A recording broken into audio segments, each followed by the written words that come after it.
So hello everybody and welcome to this episode of CFO 4.0. A really interesting conversation today. I've actually got David Foreman. He is founder of the Praetura Group and managing director of the venture arm of Praetura. So he is here to talk to us all about what VCs are looking for in a finance team and also in a CFO. So thank you very much for joining me, David. It's great to have you on the show. Hi.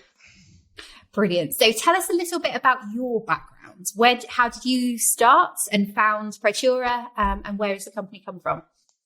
Okay, so way back when I did the finance route. So I was law at university, accountancy at KPMG. I think I might well be the worst accountant that ever worked at KPMG. I then went into investment banking and worked there for a while. And during that time I was advising private equity, mainly floating businesses part of the time. And then we took a sort of strategic direction within the investment bank to try and help out earlier stage sort of businesses. And I was very, very lucky. I got to work with the likes of Matt Moulding at the Hut Group. So we raised the first institutional funding for the Hut Group. I failed to raise money for AO sort of a few years before it floated for 1.3 billion, which suggests I might not be very good at my job. And I worked with a business called MyProtein, which was eventually sold to the Hut Group, but was originally intended to be a venture capital business, backed business. And working with those incredible entrepreneurs, I was like, this is what I want to do in my life. I want to sort of back early stage founders and help them build businesses. And at the time in Manchester where I was working, everything was about private equity and nothing was about VC. So myself and two co-founders decided to sod it, quit our jobs, set up ourselves, and basically decided to create a VC business despite the fact we knew nothing about it and didn't know how we were going to go about doing it. So that was kind of the beginning of Praetura.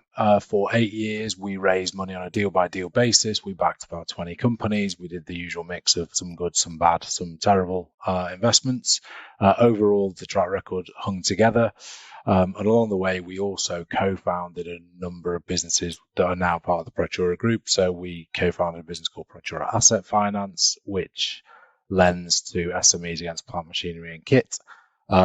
And we created a business called Praetura Commercial Finance, which does invoice discounting, as well as doing the early stage sort of investments into other businesses in the venture capital arena.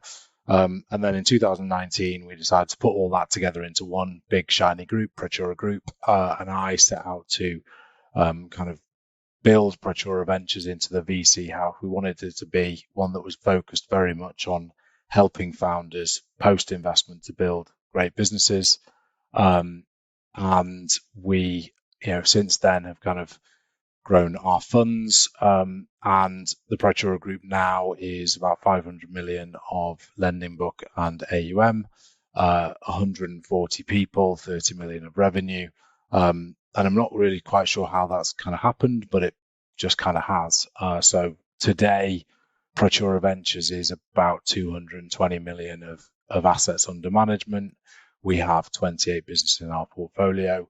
And as I say, the big focus for us is, VC is pretty simple. Find and back exceptional founders, help them build the best business they can. And that's really it for VC. So that's what we spend our time focused on. So you've said that you've worked with some brilliant businesses, some not so great ones either. So when you've, and I guess the question is like, now you've been through that, what do you look for in a finance arm of a business? What are the key sort of areas where you go, I must have that? I think the finance function will never be the reason to invest in a business, right? But the finance function can very much be the reason not to invest in a business. And what we're looking for in the finance function really is it appropriate for the stage of the business you're at? And is it helping drive the business forward? So, we invest from kind of, seed stage to Series A. Some of the businesses we back have 5 people to 10 people in them business. They're early stage, they're hundreds of thousands of revenue, not millions of revenue. And the finance function requirement there is very, very different from the finance function requirement when you've got a business at 15 million of ARR and backed by the likes of SoftBank, such as a business we backed called PKI, or indeed some of the businesses we've backed previously and have gone on to float and have got to kind of 20 million of EBITDA and 200 million of a market cap. So I think the first thing is the finance function has to be appropriate. The second part really is, by appropriate, it's kind of all about what function does the finance function perform. And that sounds a really odd thing to say, what function does the finance function perform? But at the very basic level, you're counting the beans, you're making sure that you know where you are, you know where you stand, you've got some basic metrics in place, and the business has enough capability of operating and running and doing what you need to do. And if a VC invests, the money's not just going to be frittered away into silly places, and it's not going to be lost, and it's going to be used for good purpose.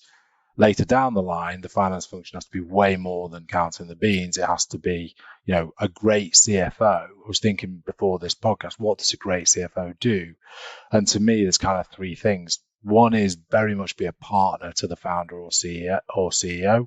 So, taking some of the load off the founder, helping with strategic direction, both where do we want to get to, but equally, I think a lot of it is about a business can be defined as much by what it doesn't do as what it does do. And then a leader and sort of ethical guardian within the business. The second thing I think a really great CFO would be doing is very much looking forward. Yes, the beans always need to be counted, but you should be seeing around corners. You should be thinking, if we do this, then this will happen, or if this, then that. And then also being able to tell stories with data. So really be able to sort of drive where the business is going and tell the story of the business, but backed up by hard and fast sort of empirical data. And the final thing I think from a great CFO is being a financial operator. So an operator of the business with a financial head on. So know what is going on within the business in an intimate level of detail, probably an intimate level of detail that the founder might not have because they're looking at sort of higher level things. Working on things and automation, make things scalable, every business starts off doing unscalable things. Let's try and make some of them really scalable and automated. And then being, probably the best way of describing it is the single source of truth, right? If you want to know what is going on, the right person to go to would be the CFO or the finance function to know that is definitively true. We've all seen businesses where you speak to the salespeople and they'll tell you one set of facts. You speak to operations, they'll tell you an entirely different set of facts. You speak to the CEO and probably it's an entirely different set of facts, probably with much bigger numbers. And that's just frustrating because no one knows where they stand. And actually, a great CFO finance function is they are definitively the source of truth, and everything reconciles and everything hangs together and nothing kind of sits there and goes, if that is true, that can't be true. Everything makes sense from a sort of relationship perspective. So, things are interrelated or correlated. If one thing is saying this and another thing saying that, the finance function should be saying, well, that can't be true, or it looks odd, but here it is. This is why it works. So I think there's a lot to be done for a great finance function, a great CFO. We at seed and Series A stage do not expect that to happen, to be there on day one. But I think a hell of a lot of founders and CEOs in the early stage businesses completely underestimate what is possible with a great finance function. And in terms of, you mentioned obviously a finance function or, the finance aspect can be a reason to walk away. What are the things that would make you walk away? If you looked at the finance function and the finance leadership in an organization, what would make you go, this isn't for us?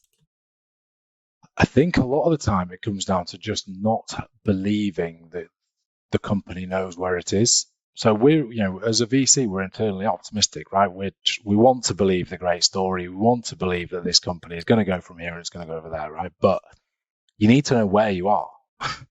And so often we see things where, the financial model is obviously fantasy of the start down here, and in 5 years' time, we're all going to be millionaires, Rodney, right? We're all going to be, the revenue will, of course, it'll be 250 million quid. Of course it will. Yes, we're at £3.80 of revenue today, but in 5 years' time, we're going to be pulling down £1 billion of revenue, or whatever it might be. And that's rubbish. But what you're hoping for is some of it is based on some truths. Know something. You know where you are. You have some element of sort of grounded in realism of what might a client pay for this? How many clients you have? It's amazing how many times the sort of the plans of the business, you start interrogating things and you're just like, this plan has no bearing to where you are today. It's almost like this is a plan for a business that doesn't exist, and here is the real story, and the two just can't mesh. Like, we're all expecting it to be highly ambitious and highly optimistic of what might happen from where we are. But if you don't know where you are today, how do you move that forward? How do you can't plan for anything because you don't know where you are. And that'd be a big reason. Another reason would be, kind of, I guess, it's not necessarily what's wrong with the finance function, but what's necessarily the position of the CEO and the management team and the leadership team. Some people just do not and will not ever see the value of a great sort of finance function. Why would I spend money on people who count the beans? Why would I spend money? I want to spend money on sales and tech and dev. And the reality is, look at businesses that really scale. Very often, not very often does that happen when you don't have a competent, finance function. You might not have the absolute world's best CFO in place, but you do need a very competent function. You need to know where you are. You need to have a source of truth. You need to know your metrics. And some founders just don't believe that. And if that's the case, fine. I hope you go on build a great business, but you probably won't do it with our money. I think that's fair, though, isn't it? Because obviously, the financial investment piece, you want to make sure, it's really interesting. This is, you say that if they don't know their numbers, then of course you're not going to invest, which makes absolute common sense. But I can only imagine how many companies come forward where those business models haven't been well thought through or been through a process. Yeah, and just, it's not that they haven't been well thought through. It's just, I think, in the absence of someone who's saying, come on, this is where we actually are, I think founders start to believe their own stories, right? They start to believe that they are doing this and this and this, and actually the reality is they're not, and I think there's just a lot. It gives you a great deal of comfort as an early stage investor if someone's got their shit together. And, I say this as someone who, at KPMG, I did audit, and that was sort of my only time of being an accountant, and I was frankly terrible at it. I nearly swore then to emphasize the point, but I'm not very good at it. I don't see myself as an accountant. I don't see myself really as a finance person, but the training I've done and working with people in great businesses show me that for the right person, the right person in a finance team is massively, massively valuable and can be a real part of how a business develops. And, we've seen it in business in our portfolio where, they've changed the CFO, or they've brought in a CFO having only had maybe a finance controller or a finance director or whatever it might be. And the business is almost transformed overnight. And I don't know whether was transformed overnight or whether the CFO is just able to tell it in a way that is more compelling because they're using data to back it up, whether it's the fact that, the founder has now got a partner who can help them drive the business forward, because the CFO is way more than just, as I say, look at finance and only that. But, the introduction of a CFO can be as transformational as the introduction of a great CRO or a great CTO or whatever else, what other function, a COO that you might add to the C-suite, right? That is, and I think some founders just don't believe that. And then when they go out to recruit, they don't know what they're looking for because they don't know what great looks like. Yeah, it's a hard piece, isn't it? Like you say, not knowing what good looks like in that CFO role. Oh, really hard. So you mentioned yeah. And measuring it if you've not got a finance background is really challenging. I think it's even, because accounting, especially I think for founders, can seem a little bit scary. The dark art. Scary / boring / the person who tells them the shit they don't really want to know. Yeah, and there is an art to being a CFO to a founder, I suspect, in terms of diploma skills and parenting, maybe. Yeah, there's definitely a way of bringing across that information, because very often the information isn't exactly what you hope it would be, right? You hope you're growing quicker. You hope that you're closing the cash burn gap quicker than you are. You hope that, when you win a client, that you immediately get that revenue, which might not be the case, or suddenly, a lot of finance information is inherently not what you'd want it to be more. You want revenue to be higher. You want, your growth rate to be quicker. You want the impact of a new client win to happen quicker than it does. You want all these things to just be quicker or better or higher.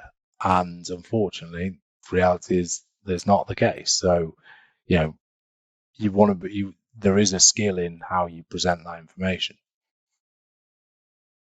Yeah, absolutely. And obviously, you mentioned that you're working with companies all the way from seed to Series A. What do you want to see at each of those stages for you to be willing to invest? Like, what is it that you're looking to see in place? From a finance perspective or from a business perspective? Purely at this stage, from a finance perspective. I think at the seed stage, you're looking for some, for competency. You're looking for something you can rely on, some truths that you can kind of, you can see and touch and feel.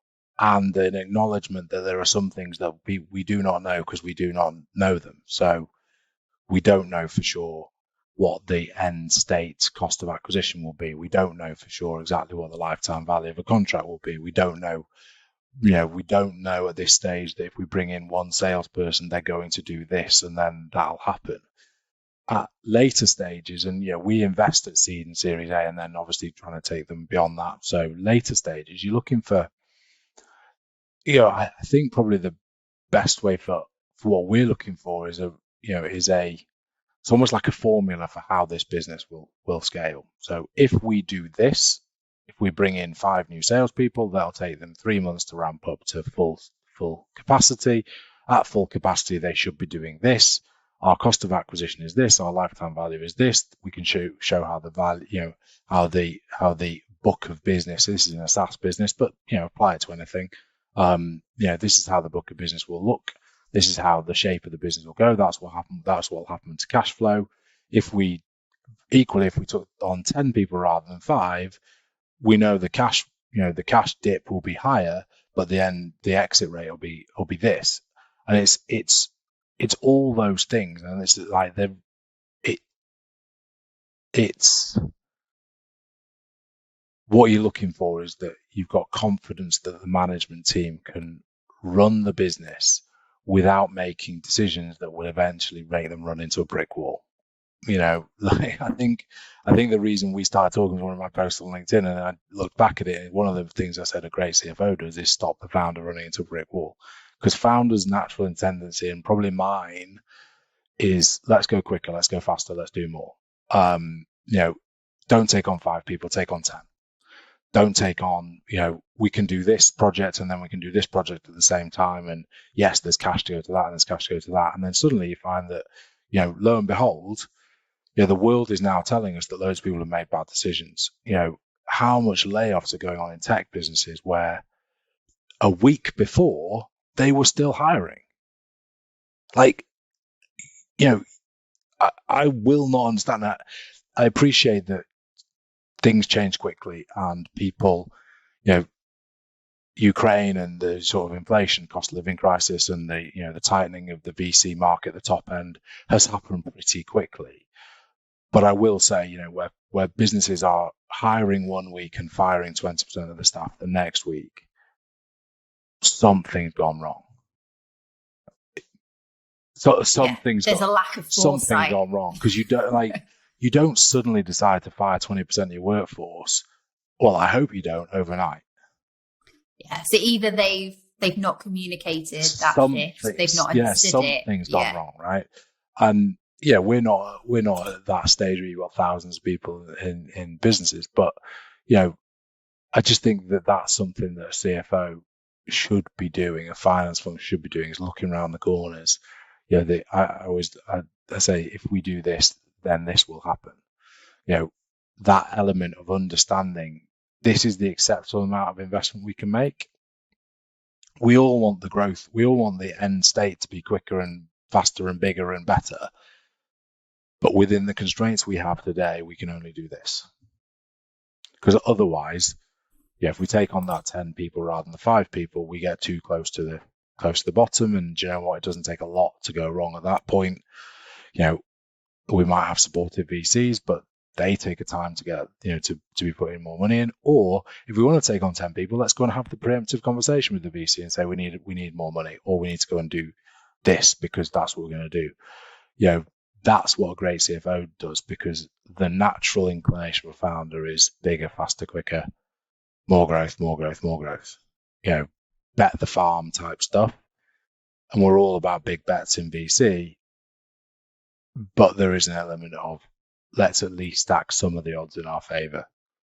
Yeah. There is, big bets is great, but there's also a lot of big bangs, especially at the moment in the current world. So talking of the current environment, tell us a little bit about what you're seeing in the VC market at the moment, because there's a lot of volatility, isn't there? Yeah. So what we're seeing is lots of high profile things that, everyone's read about, the SoftBanks, the Tiger Globals, the Kazoos,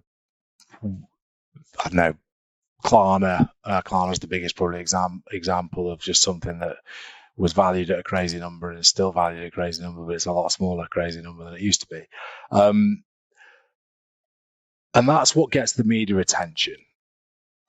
I think what we're seeing is, VCs at the top end, the growth VCs, the Sequoias, the Tiger, the SoftBank, Insight, probably being a little bit more circumspect. I think there'll be a period of reflection which says, 2021 at the top of VC, where you're paying, I think I saw something from A16Z which was, it was regular for a $20 million ARR business to be valued at $2 billion.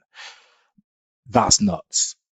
So I think a lot of people look back at 2021 and go, clearly that was insane.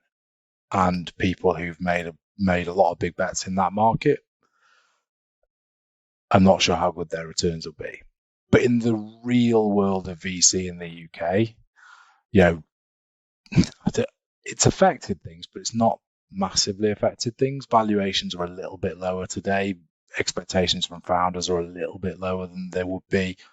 I suspect round sizes will probably be similar size or maybe even larger, but expected to last longer because people don't want to be fundraising in the middle of 2023. Whereas, in very good times, people are prepared to take more risky bets around, well, we'll fund it for a year because you know what, it'll grow. And then in a year's time, we'll be able to go and raise more money because it's grown. I suspect people are average, VCs are now saying, well, we want to have 2 years worth of runway rather than 1 year's worth of runway, because you can't guarantee the funding in a year's time. But for every massive story of Klarna being worth $6 billion today and $46 billion last year, that's not replicated all the way down the food chain.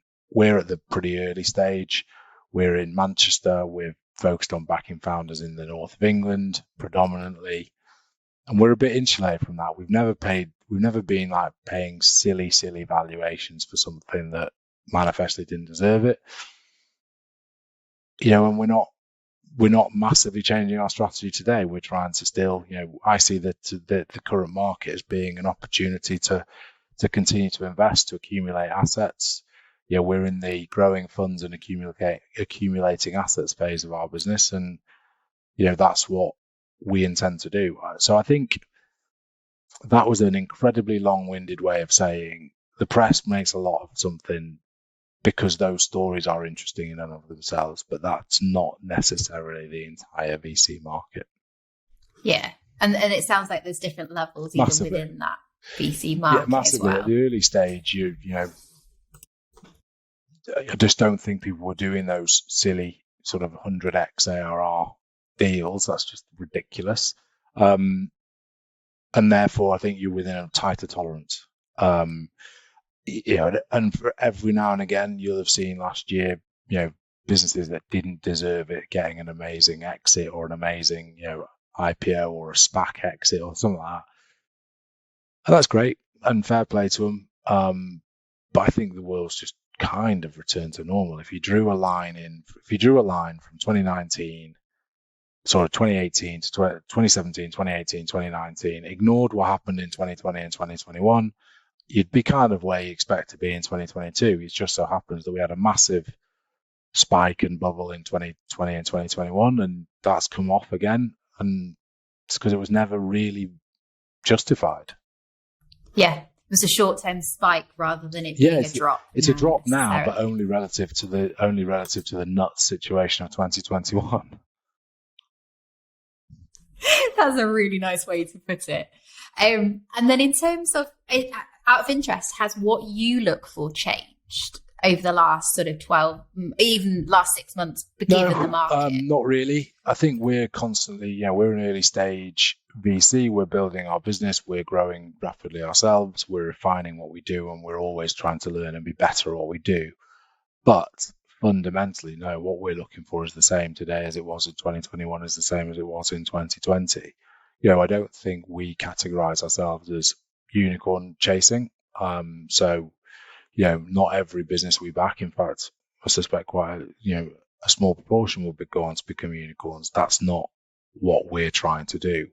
We're trying to back early stage founders who have a reasonable chance or a good chance of creating a great business. If that ends up stopping and it's worth 20 million or 30 million or 50 million or 100 million, that's okay. We should have priced that in at the beginning.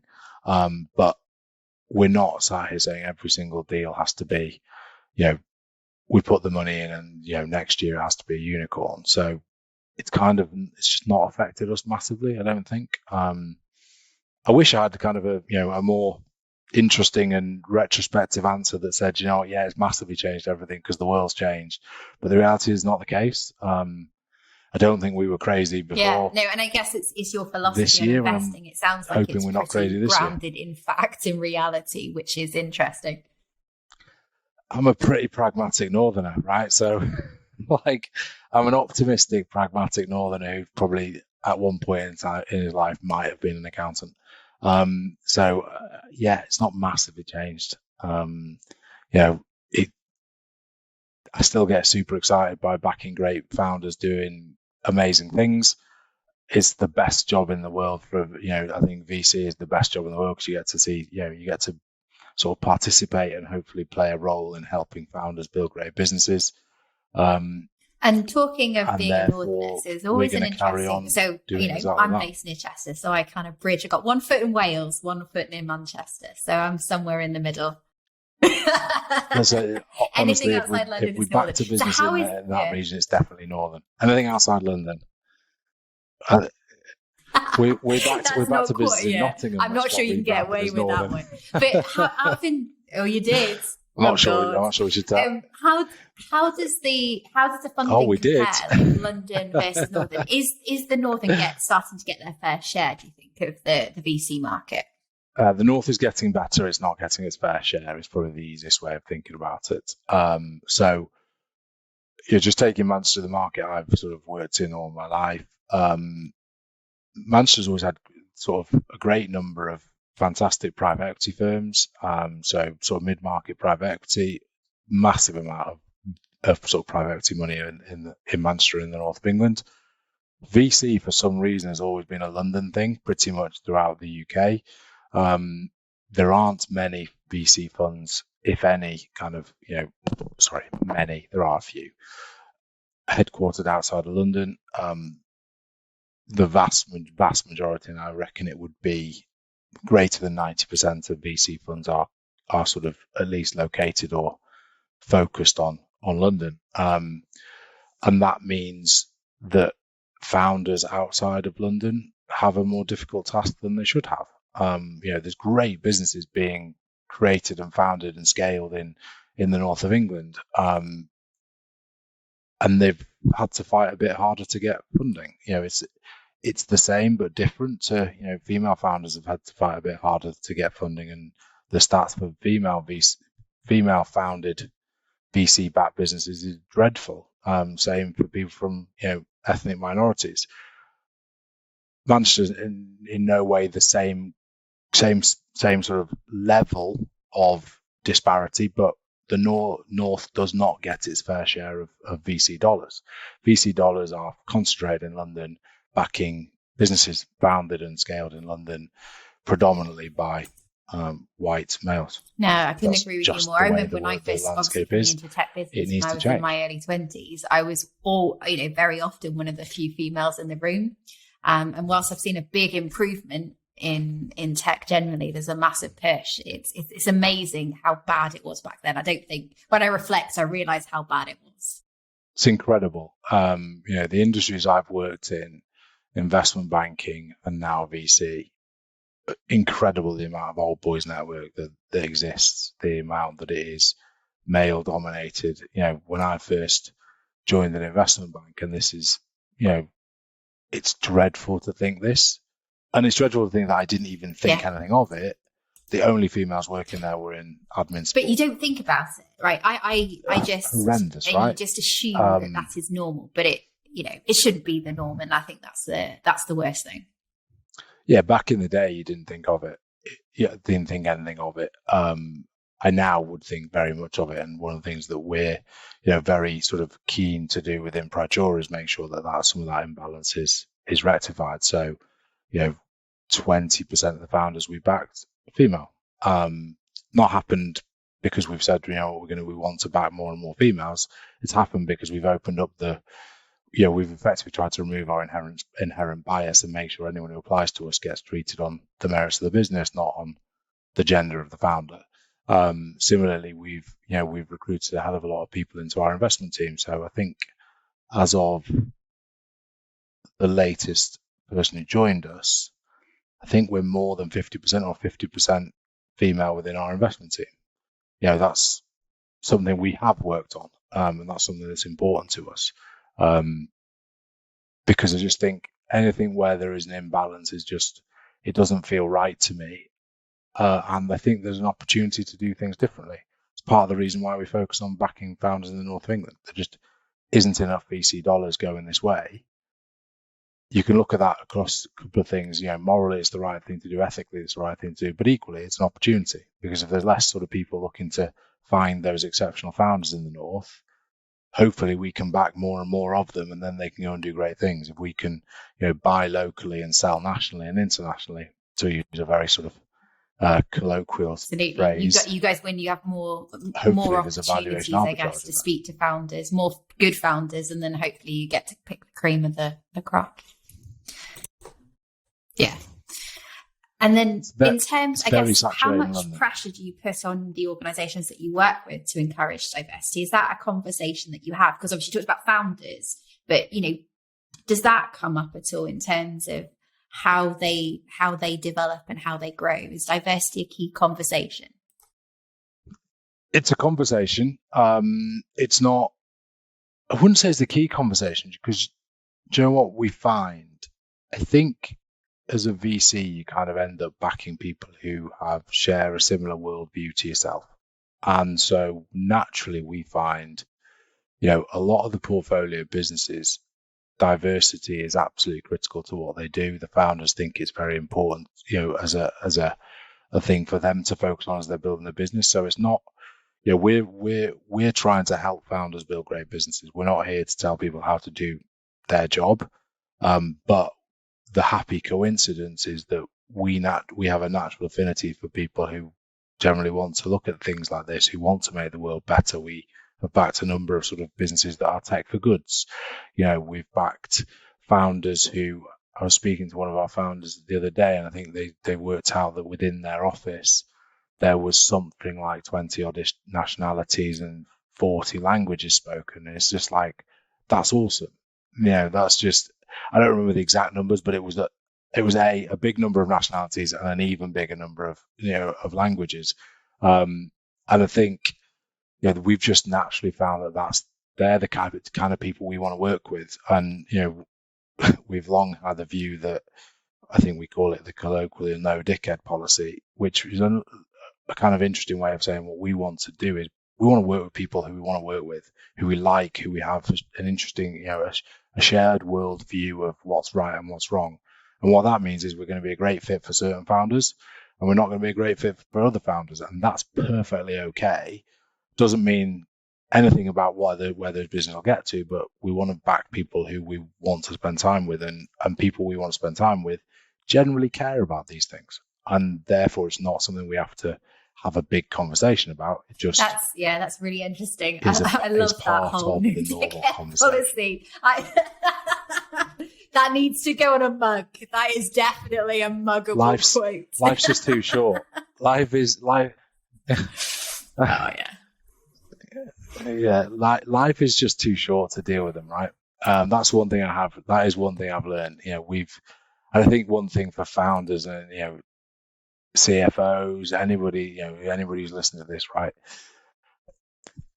Just don't put up with them. If there's dickheads, just don't put up with them. No matter how good they are, just don't put up with them, because the knock-on effect of kind of the brilliant dickhead is massive.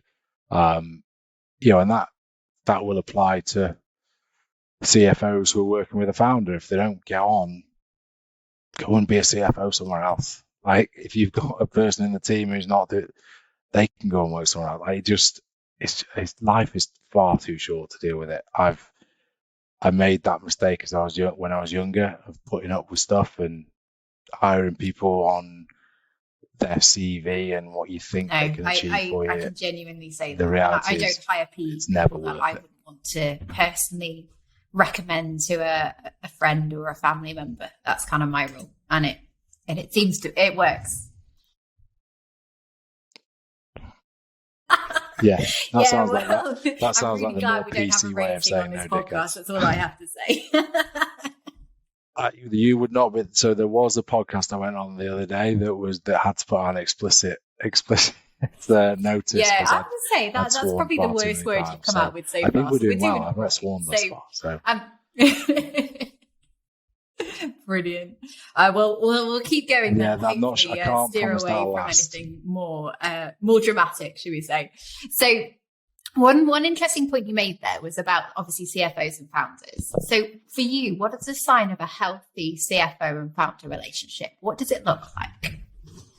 It looks like a partnership, but one that is based on open and transparent communication, right? So the CFO should be able to say, I don't think you're right about this because of this or that. Similarly, the CEO should be able to challenge the CFO and say, it's great, I hear all of that stuff, but I'm either going to do this or I think we should do this. It should be a healthy relationship. It should be one where, the yin and yang of it all is that the combination is better than each one on their own. And I think, a great relationship there is where and one thing you can kind of see when you're talking to them and sort of looking at them from a VC perspective, there's a lot of talk of we and, and the group and the team, and we're doing this, and you feel there's a real unity between the CFO and the CEO. You don't ask the CEO and he answers it one way, and then the CFO jumps in and says, well, what he means or she means is this, and it's very a very different answer.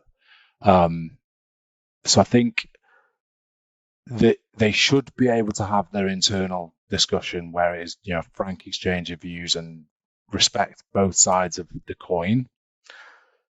When a decision is made, they should be marching forward together, not kind of having different agendas. Or we've even seen it where there's subtle point scoring between the CEO and CFO of and I don't think it's the case that one of them wants the other to fail, but I think they've obviously not resolved their differences of opinion. It's kind of you have your differences of opinion if that's what you need. You make a decision. It could be one person's decision, it could be a compromise, it could be the other person's decision, but once you've made it, you get on board and you try and execute that to the best of your ability. And I think that's where a great relationship's made. Where it's not, you see kind of, and you do sometimes see this, there's almost a fight between finance and everyone else, or between finance and sales, or whatever it is. And when that happens, you kind of get into this position where finance spends all their time trying to prove they're right because they have the data, and everyone else tries to spend their time proving that they're wrong because they're looking at the data wrong, or they're not looking commercially, or they're not thinking strategically. Those are all things that are used to beat finance people around the head, right? You're not commercial enough, you're not strategic enough, you're not optimistic enough, you're not growth focused enough. We've even seen a little bit with politics now with Boris Johnson and Rishi Sunak, very much a case of, all the stuff that was yesterday around, love the treasury, but, they're getting it wrong. That's a really bad example that's a really good example of a bad relationship. And you see it in companies all the time. And a great one would be where everyone's marching in complete alignment to what they're trying to achieve,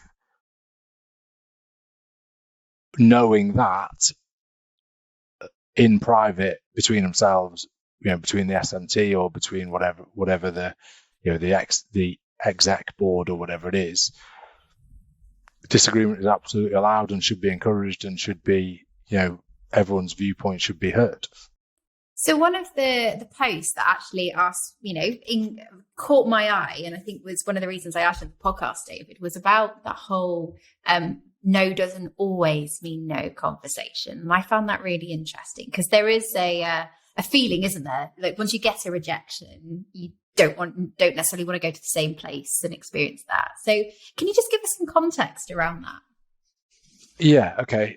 So I actually posted quite a lot about this because I think contextualizing a no from anybody or contextualizing a no from VC is really important because it feels like the end of the world and the reality is it's not, So I think for people who are going through that process, I think it helps firstly to understand why a VC says no and what the maths are, right? So if you think a VC's entire job pretty much is to say no.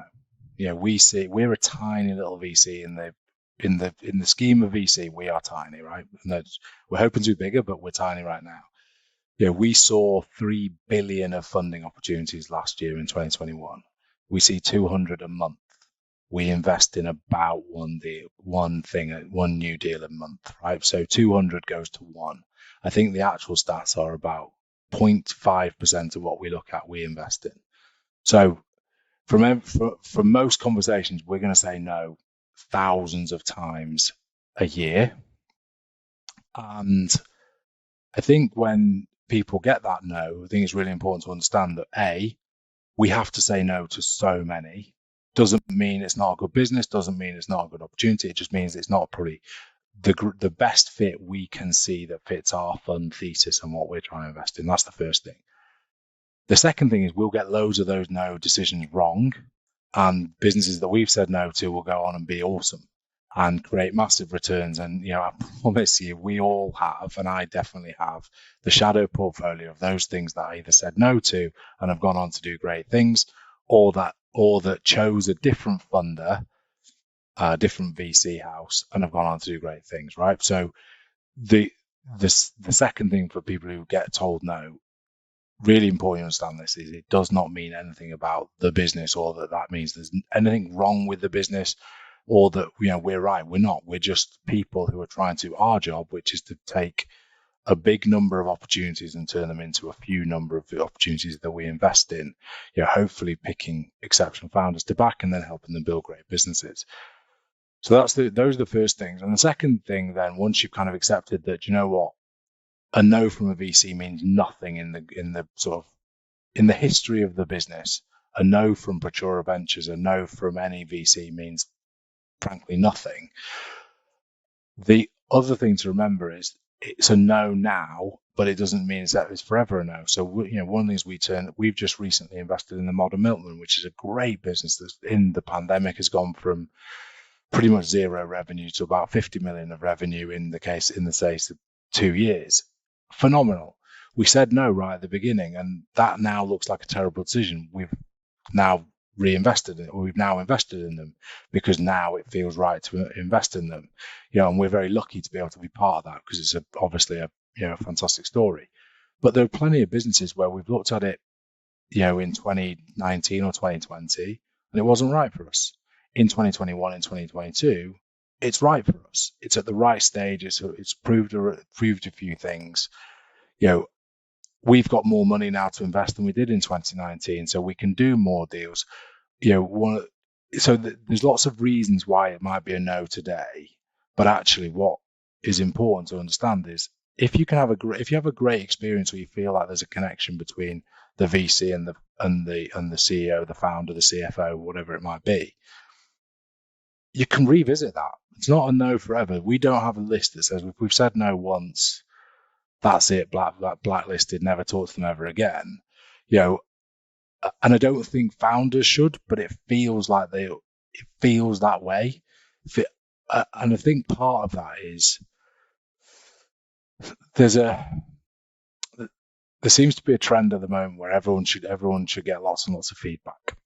And if you apply to get funding from a VC, they should give you massively detailed feedback. And the reality is, a lot of times it's a gut feel as to why you might not invest. But because everyone's desperate for feedback, VCs spend a lot of time writing things about what's wrong with the business to justify why they've said no. When the reality is they've just said no because right now it doesn't feel like the best thing we can invest our money into. Doesn't mean there's anything wrong with the business. Doesn't mean it's a business we would never invest in. Doesn't mean anything other than the decision point today, we have decided to say no. That could be because we're currently absolutely rammed full of other opportunities that we're really excited about. Or it could be that they're a smidgen too early or a smidgen too late, or it just doesn't quite fit the investment thesis for the fund, or it doesn't make a great portfolio sort of construction for the fund where you've got good diversification.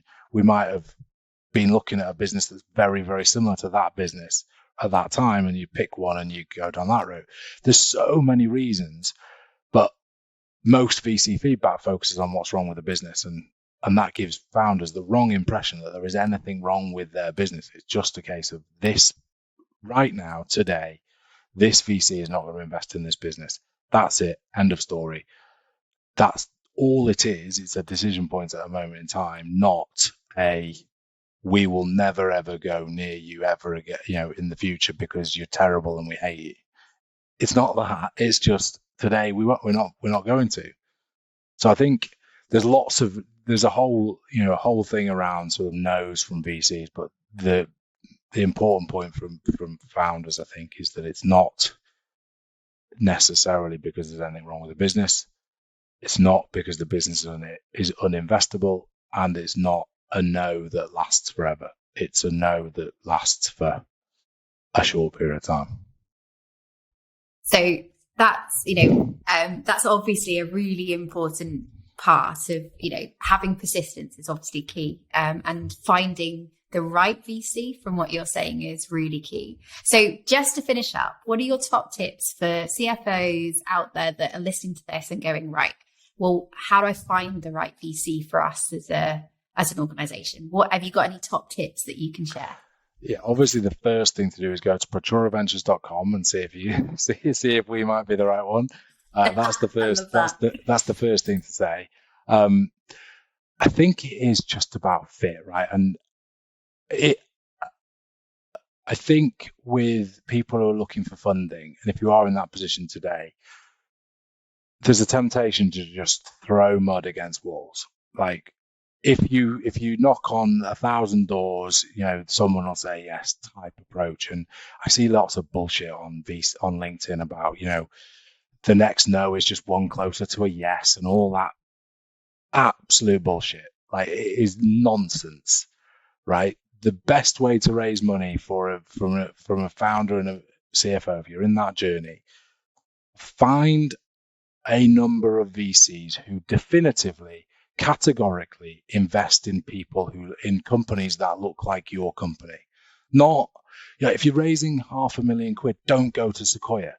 they won't invest £500,000, right? If you're looking for 200 grand, don't go to Praetura Ventures because our minimum check is £1 million.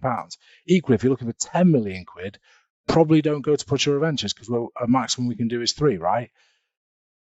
Find 20 VCs who definitively, categorically invest in things that look like what you're trying to build. Build a proper pipeline process for going to speak to those people. Apply in the way they want you to apply. And this is why people get pissed off with application process, because they're trying to apply to 1,000 VCs, right? Apply to the 20 in the way they want you to do it. So if they want, I think warm intros are bullshit, but if that's what they want, find it. Don't just don't carpet bomb them by sending their deck to the partners of the firm on LinkedIn, because that isn't the best way of getting to a VC. No one says what I want is loads of stuff in my LinkedIn inbox, because believe me, all that means is you're sat in amongst tons of people trying to sell you something. So don't find the right VCs, approach it in a methodical, planned way. And then when you get the opportunity to speak to those people, build relationships, tell your story in a compelling way. Don't just read your slide out to them because we've all read the slides. Don't try to baffle them with science. Don't try and tell them that you're going to be a unicorn for that's not interesting. What's interesting is, what are you trying to build? Why is that great? Why do people need it? If that is the case, you may well go on to become a unicorn. But saying, I'm building a unicorn, well, great. Who cares? You're probably not. And that's not interesting because it's just a statement. I could say I'm building a unicorn. I'm not, but I could, because it's just a bunch of words, right? So find 20, 25 VCs who definitively do what you're trying to do, who invest the right amount of money that what you're trying to raise. Go and tell them your story in the most compelling way you can, that's interesting, that's story-led, that's telling people why you're doing it and what's really important to you and what you think you can achieve and why people want it. And out of that, I would like to think that a few people will be interested. Maybe all 25 will be, maybe only one, but only one or two to do the round, right? So, and then work with them to try and make the round as efficient and fair and equitable as you possibly can. There's tons of stuff not to do in VC fundraising. One of them is go to everybody or carpet bomb people on LinkedIn. It just doesn't work. It's just not the way to do it. And in terms of how you find find and profile those VCs, is there a directory that people should be looking at, or how do you figure it out? There isn't there's not one directory I can talk to and say this is the definitive list. There's things like Landscape VC, which will have a list of things like that, which is interesting. I think the best way is to look around and say, right, things like Sifted, things like UKTN will talk about the deals that have been done. There's awards, there's ways of means of getting a rough, crude list together. And then the other way of looking at it is say, right, who do I know who's raised raised a round that looks a little bit like what I'm trying to do? Go and find out who their backers are. I mean, I think, again, people are looking for kind of, this definitive list that makes it really, really easy. But finding venture capital shouldn't be that easy. It shouldn't be like, here's my list, I send it to 20 people, and then 2 months later money lands in my account, right? It's difficult because you're talking about asking people to buy a part of your company for millions of pounds on the hope that you go and build a great business. It kind of has to be a bit difficult, and you kind of have to put a bit of work into it. And anyone who thinks it should be a walk in the park is probably not living in the real world. So is there a list? No, not really. But I don't think it would take you more than an hour of Googling to find, the people who would invest in seed and Series A or Series B or Series C. Once you get up the food chain as well, to be fair, it becomes really obvious because your VCs, you'll probably have had VCs at Series A and they'll know all the people who are at Series C and D. So the really difficult one is seed and pre-seed and Series A, right? They're the difficult ones because there's just more options and no one there to guide you. So the first VC round should be really difficult, is likely to be the most difficult. The next round thereafter is likely to be a bit easier, and the round thereafter is a bit easier. But yeah, I don't think it would take you very long to do, a couple of hours of Googling and you'd have a list of 50 which you can go and whittle down. And every VC has a portfolio page on their website. So go and look at those portfolio companies and go, does that look like what I'm trying to do? If you go to a VC's website and all they seem to back is direct to consumer brands and you're building a B2B SaaS business, they're probably not going to invest in you because their investment thesis is about backing D2C brands. If you go to a portfolio company, a web page of a VC and their portfolio is all, sustainability opportunities, climate tech, and you're building a supercar business, they're not going to invest in you. Like it's quite. I think maybe this is going to be a bit sort of controversial, but I just think there's so much bullshit written about VC. It's almost like it's this mythical art of mystical people who can see the future, and it's just not. It's a bunch of people who have raised some capital and want to invest in great founders who are going to build great businesses. It's really simple, but most of them have a view of what a great founder and a great business looks like, because you can't just go to an LP or an investor and say, please give me money, I'm a VC, I want to be able to invest in every type of business and every type of founder in every single vertical, because then no one will do that. So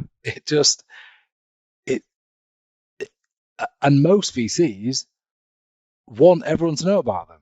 So it's not like we're hiding it, is it? Like, one of my jobs is to go and tell people about Praetura Ventures and what we invest in, which, for the benefit of the people who are listening, seed to Series A, 1 million to 3 million investment into generally tech and health.